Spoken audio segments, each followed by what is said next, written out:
পাচ্ছি না, বুঝতে পারছি না, দেখি থানায় যাবো বলুন বলুন।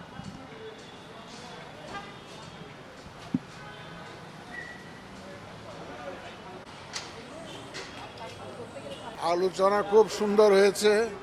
আমরা এখানের যত ডিপ্লোম্যাটসরা আসছে, যারা ইউএন এজেন্সিসের যারা রিপ্রেজেন্টেটিভস আছে তারাও ছিল। আমরা দায়িত্ব নেওয়ার পর থেকে এ পর্যন্ত এই 13 ন্যাশনাল ইলেকশন অ্যান্ড দি রেফারেন্ডামের জন্য আমরা কি কি প্রস্তুতি নিয়েছি, কি কি কাজ করেছি, এটা তাদেরকে আমরা বুঝিয়েছি। অ্যাট এভরি স্টেজ আমরা আমাদের কর্মকাণ্ড পুরোটা আমরা ব্রিফ করেছি। তারা দে আর ভেরি হ্যাপি। আমরা চাই যে একটা মোস্ট ট্রান্সপারেন্ট একটা ইলেকশন, ক্রেডিবল একটা ইলেকশন, নিশ্চিদ্র নিরাপত্তার ব্যবস্থা ইনশাল্লাহ আমরা করব, যাতে অত্যন্ত শান্তিপূর্ণভাবে সবাই কেন্দ্রে আসতে পারে, ভোটটা দিতে পারে, ভোটটা দিয়ে যাতে ফিরে যেতে পারে।